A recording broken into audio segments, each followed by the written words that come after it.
ಸಾಮಾನ್ಯವಾಗಿ ಎಲ್ಲರೂ ಮನೆಯಲ್ಲೂ ಚಿತ್ರಾನ್ನನ ಮಾಡ್ತೀವಿ. ಅದರಲ್ಲೂ ಒಬ್ಬೊಬ್ರಿಗೆ ಒಂದೊಂದು ರೀತಿ ಚಿತ್ರಾನ್ನ ತುಂಬಾ ಇಷ್ಟ ಆಗುತ್ತೆ. ಕೆಲವ್ರಿಗೆ ಏಳೇಕಾಯಿ ಚಿತ್ರಾನ್ನ, ನಿಂಬೆಹಣ್ಣಿನ ಚಿತ್ರಾನ್ನ ಇಷ್ಟ ಆದರೆ, ಇನ್ನು ಕೆಲವ್ರಿಗೆ ಮಾವಿನಕಾಯಿ ಚಿತ್ರಾನ್ನ, ಹುಣಸೆಹಣ್ಣಿನ ಚಿತ್ರಾನ್ನ ತುಂಬಾ ಇಷ್ಟ ಆಗುತ್ತೆ. ಈ ಚಿತ್ರಾನ್ನ ಮಾತ್ರ ನನಗೆ ತುಂಬಾ ಇಷ್ಟ. ಎಲ್ರಿಗೂ ನಮಸ್ಕಾರ. ವಿಲೇಜ್ ವೆಜ್ ರೆಸಿಪೀಸ್ಗೆ ಸ್ವಾಗತ. ಈ ವಿಡಿಯೋನ ಎಲ್ಲೂ ಸ್ಕಿಪ್ ಮಾಡದೆ ಕೊನೆಯವರೆಗೂ ನೋಡಿ. ಈ ಚಿತ್ರಾನ್ನನ ನಮಗೆ ಟೈಮ್ ಇಲ್ಲ ಅನ್ನೋ ಅಂಥ ಸಮಯದಲ್ಲಿ ತುಂಬ ಬೇಗನೆ ಮಾಡ್ಕೊಳ್ಬೋದು. ತುಂಬ ರುಚಿಯಾಗಿರುವಂತಹ ಟೊಮೊಟೊ ಚಿತ್ರಾನ್ನ ಯಾವ ರೀತಿ ಮಾಡೋದು ಅಂತ ನೋಡೋಣ. ಸ್ಟವ್ ಮೇಲೆ ಒಂದು ಕಡಾಯಿನ ಇಟ್ಕೊಂಡಿದ್ದೀನಿ. ಕಡಾಯಿಗೆ ಒಂದು 3 ಟೇಬಲ್ ಸ್ಪೂನ್ ಆಗುವಷ್ಟು ಎಣ್ಣೆನ ಸೇರಿಸ್ಕೊತಾ ಇದ್ದೀನಿ. ಎಣ್ಣೆ ಸ್ವಲ್ಪ ಬಿಸಿ ಆದಮೇಲೆ ಸ್ವಲ್ಪ ಸಾಸಿವೆ ಚಿಟಪಟ ಅಂತ ಸಿಡಿತಾ ಇದೆ. ಈಗ ಒಂದು 8-10 ಕರಿಬೇವನ್ನು ಸೇರಿಸ್ಕೊತಾ ಇದ್ದೀನಿ. ಒಂದು 1/4 ಟೇಬಲ್ ಸ್ಪೂನ್ ಆಗುವಷ್ಟು ಜೀರಿಗೆ.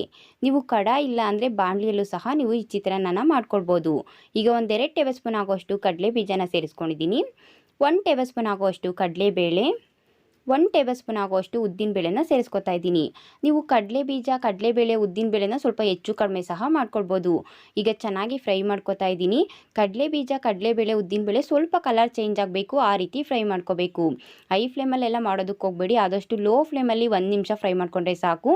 ನೋಡಿ, ಈಗ ಇದೆಲ್ಲ ಸ್ವಲ್ಪ ಕಲರ್ ಚೇಂಜ್ ಆಗಿದೆ.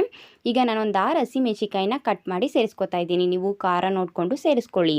ಮೀಡಿಯಮ್ ಸೈಜ್ 2 ಈರುಳ್ಳಿನ ಸ್ವಲ್ಪ ಸಣ್ಣದಾಗಿ ಕಟ್ ಮಾಡಿ ಸೇರಿಸ್ಕೊತಾ ಇದ್ದೀನಿ. ಹಸಿಮೆಣಸಿಕಾಯಿ, ಈರುಳ್ಳಿ ಸ್ವಲ್ಪ ಕಲರ್ ಚೇಂಜ್ ಆಗಬೇಕು, ಆ ರೀತಿ ಫ್ರೈ ಮಾಡ್ಕೋಬೇಕು. ಮೀಡಿಯಮ್ ಫ್ಲೇಮಲ್ಲಿ ಇಟ್ಕೊಂಡು 1 ನಿಮಿಷ ಫ್ರೈ ಮಾಡಿಕೊಂಡ್ರೆ ಸಾಕು. ನೋಡಿ, ಈಗ ಹಸಿಮೆಣಸಿಕಾಯಿ, ಈರುಳ್ಳಿ ಸಹ ಸ್ವಲ್ಪ ಎಣ್ಣೆಲಿ ಚೆನ್ನಾಗಿ ಫ್ರೈ ಆಗಿದೆ. ಈಗ ಮೀಡಿಯಮ್ ಸೈಜ್ ಒಂದು 3 ಟೊಮೊಟೊ ಹಣ್ಣನ್ನು ಸ್ವಲ್ಪ ಸಣ್ಣದಾಗಿ ಕಟ್ ಮಾಡಿ ಸೇರಿಸ್ಕೊತಾ ಇದ್ದೀನಿ. ಕಾಯಿ ಟೊಮೊಟೊ ಎಲ್ಲ ತೊಗೊಳೋದಕ್ಕೆ ಹೋಗಬೇಡಿ. ತುಂಬ ಚೆನ್ನಾಗಿ ಹಣ್ಣಾಗಿರುವಂಥ ಟೊಮೊಟೊನ ಸೇರಿಸ್ಕೊಂಡ್ರೆ ಚಿತ್ರಾನ್ನ ತುಂಬಾ ರುಚಿಯಾಗಿರುತ್ತೆ. ಈಗ ಟೊಮೊಟೊನೂ ಅಷ್ಟೇ ಚೆನ್ನಾಗಿ ಫ್ರೈ ಮಾಡ್ಕೊತಾ ಇದ್ದೀನಿ. ಮೀಡಿಯಮ್ ಫ್ಲೇಮಲ್ಲಿ ಇಟ್ಕೊಂಡು ಒಂದು 2ರಿಂದ 3 ನಿಮಿಷದವರೆಗೂ ಫ್ರೈ ಮಾಡ್ಕೋಬೇಕು. ಈರುಳ್ಳಿ, ಟೊಮೊಟೊ, ಹಸಿಮೆಣಸಿಕಾಯಿ ಎಲ್ಲ ಎಣ್ಣೆಲಿ ಚೆನ್ನಾಗಿ ಬೇಯಬೇಕು, ಆ ರೀತಿ ಫ್ರೈ ಮಾಡ್ಕೋಬೇಕು.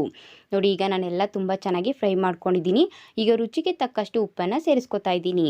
ಹಾಗೆ ಒಂದು 1/4 ಟೇಬಲ್ ಸ್ಪೂನ್ ಆಗುವಷ್ಟು ಅರಿಶಿನ, ಒಂದು 3 ಟೇಬಲ್ ಸ್ಪೂನ್ ಆಗುವಷ್ಟು ಹಸಿ ತೆಂಗಿನಕಾಯಿ ತುರಿನ ಸೇರಿಸ್ಕೊತಾ ಇದ್ದೀನಿ. ನೀವು ತೆಂಗಿನಕಾಯಿ ತುರಿನೂ ಅಷ್ಟೇ ಸ್ವಲ್ಪ ಹೆಚ್ಚು ಕಡಿಮೆ ಸಹ ಮಾಡ್ಕೊಳ್ಬೋದು. ಹಾಗೆ ಸ್ವಲ್ಪ ಸಣ್ಣದಾಗಿ ಕಟ್ ಮಾಡಿರುವಂಥ ಕೊತ್ತಂಬರಿ ಸೊಪ್ಪನ್ನು ಸೇರಿಸ್ಕೊತಾ ಇದ್ದೀನಿ. ಈಗ ಎಲ್ಲ ಒಂದ್ಸರಿ ಚೆನ್ನಾಗಿ ಮಿಕ್ಸ್ ಮಾಡಿಕೊಂಡು ಫ್ರೈ ಮಾಡ್ಕೊತಾ ಇದ್ದೀನಿ. ಹೈ ಫ್ಲೇಮಲ್ಲೆಲ್ಲ ಮಾಡೋದಕ್ಕೆ ಹೋಗ್ಬಿಡಿ, ತಳ ಹಿಡಿದ್ಬಿಡುತ್ತೆ. ಆದಷ್ಟು ಲೋ ಫ್ಲೇಮಲ್ಲಿ ಒಂದು 2 ನಿಮಿಷ ಫ್ರೈ ಮಾಡಿಕೊಂಡ್ರೆ ಸಾಕು. ನಾವು ಸೇರಿಸಿರುವಂಥ ತೆಂಗಿನಕಾಯಿ ತುರಿ, ಕೊತ್ತಂಬರಿ ಸೊಪ್ಪು, ಅರಿಶಿನ ಎಲ್ಲ ಗೊಜ್ಜು ಜೊತೆ ಚೆನ್ನಾಗಿ ಹೊಂದ್ಕೋಬೇಕು, ಆ ರೀತಿ ಫ್ರೈ ಮಾಡ್ಕೋಬೇಕು. ನೋಡಿ, ಈಗ ನಾನೊಂದು 2 ನಿಮಿಷ ಫ್ರೈ ಮಾಡ್ಕೊಂಡಿದ್ದೀನಿ. ಎಲ್ಲ ತುಂಬ ಚೆನ್ನಾಗಿ ಹೊಂದ್ಕೊಂಡಿದೆ. ಗೊಜ್ಜು ಸ್ವಲ್ಪ ಜಾಸ್ತಿ ಇದೆ ಅಂತ ಹೇಳ್ಬಿಟ್ಟು ಒಂದು ಬೌಲ್ಗೆ ಸ್ವಲ್ಪ ಗೊಜ್ಜನ್ನು ತೆಗೆದಿಟ್ಕೊಂಡಿದ್ದೀನಿ. ಮೆಜರ್ಮೆಂಟ್ ಕಪ್ಪಲ್ಲಿ 1 ಕಪ್ ಆಗೋಷ್ಟು ಸೋನಾ ಮಸೂರಿ ಅಕ್ಕಿಯಲ್ಲಿ ಅನ್ನ ಮಾಡಿಟ್ಕೊಂಡಿದ್ದೆ. ನೀವು ಯಾವುದೇ ಅಕ್ಕಿಯಲ್ಲಿ ಅನ್ನ ಮಾಡಿಕೊಂಡ್ರು ಅಷ್ಟೇ ಉದುದ್ರಾಗಿ ಮಾಡ್ಕೊಳ್ಳಿ, ಆವಾಗ ರೈಸ್ ಐಟಮ್ ತಿನ್ನೋದಕ್ಕೆ ತುಂಬಾ ರುಚಿಯಾಗಿರುತ್ತೆ. ಈಗ ಅನ್ನನೆಲ್ಲ ನಾನು ಕಡಾಯಿಗೆ ಸೇರಿಸ್ಬಿಟ್ಟು ಎಲ್ಲ ಒಂದ್ಸರಿ ಚೆನ್ನಾಗಿ ಮಿಕ್ಸ್ ಮಾಡ್ಕೊತಾ ಇದ್ದೀನಿ. ಗೊಜ್ಜು ಅನ್ನದ ಜೊತೆ ಎಲ್ಲ ಚೆನ್ನಾಗಿ ಹೊಂದ್ಕೋಬೇಕು, ಆ ರೀತಿ ಚೆನ್ನಾಗಿ ಮಿಕ್ಸ್ ಮಾಡ್ಕೋಬೇಕು. ನೋಡಿ, ಈಗ ನಾನೆಲ್ಲ ತುಂಬ ಚೆನ್ನಾಗಿ ಮಿಕ್ಸ್ ಮಾಡ್ಕೊಂಡಿದ್ದೀನಿ. ತುಂಬಾ ರುಚಿಯಾಗಿರುವಂತಹ ಟೊಮೊಟೊ ಚಿತ್ರಾನ್ನ ಸಿದ್ಧ ಆಗಿದೆ. ಈ ಚಿತ್ರಾನ್ನ ನೀವು ಟೈಮ್ ಇಲ್ಲ ಅನ್ನೋ ಅಂಥ ಸಮಯದಲ್ಲಿ ಮಕ್ಕಳಿಗೆ ಲಂಚ್ ಬಾಕ್ಸ್ಗೆ, ಮಾರ್ನಿಂಗ್ ಬ್ರೇಕ್ಫಾಸ್ಟ್ಗೆ ತುಂಬ ಬೇಗನೆ ಮಾಡ್ಕೊಳ್ಬೋದು. ಅಷ್ಟೇ ಅಲ್ಲ, ಮನೆಗೆ ಯಾರಾದರೂ ಗೆಸ್ಟ್ ಬಂದಾಗ ಅಥವಾ ಮನೇಲಿ ಚಿಕ್ಕ ಪುಟ್ಟ ಫಂಕ್ಷನ್ ಇದ್ದಾಗ ಒಂದೇ ರೀತಿ ಚಿತ್ರಾನ್ನ ಮಾಡೋದಕ್ಕಿಂತ ಈ ರೀತಿ ಚಿತ್ರಾನ್ನ ಮಾಡಿದ್ರೆ ತುಂಬಾ ರುಚಿಯಾಗಿರುತ್ತೆ. ಖಂಡಿತವಾಗ್ಲೂ ಈ ವಿಡಿಯೋ ಇಷ್ಟ ಆಗಿದೆ ಅಂತ ತಿಳ್ಕೊತೀನಿ. ಈ ವಿಡಿಯೋ ಇಷ್ಟ ಆದರೆ ನಿಮ್ಮ ಫ್ರೆಂಡ್ಸು, ನಿಮ್ಮ ಫ್ಯಾಮಿಲಿಗೆ ಶೇರ್ ಮಾಡೋದ್ರ ಮೂಲಕ ನನಗೆ ಸಪೋರ್ಟ್ ಮಾಡಿ. ಇನ್ನಷ್ಟು ಈಸಿ ಆ್ಯಂಡ್ ಟೇಸ್ಟಿ ರೆಸಿಪೀಸ್ಗಾಗಿ ನನ್ನ ಚಾನಲ್ನ ಸಬ್ಸ್ಕ್ರೈಬ್ ಮಾಡ್ಕೊಳ್ಳಿ. ನನ್ನ ಚಾನಲ್ನ ಸಬ್ಸ್ಕ್ರೈಬ್ ಮಾಡಿಕೊಂಡು ನನ್ನ ವಿಡಿಯೋ ನೋಡಿ ನನಗೆ ಸಪೋರ್ಟ್ ಮಾಡ್ತಾ ಇರುವಂಥ ಪ್ರತಿಯೊಬ್ಬರಿಗೂ ಥ್ಯಾಂಕ್ ಯು.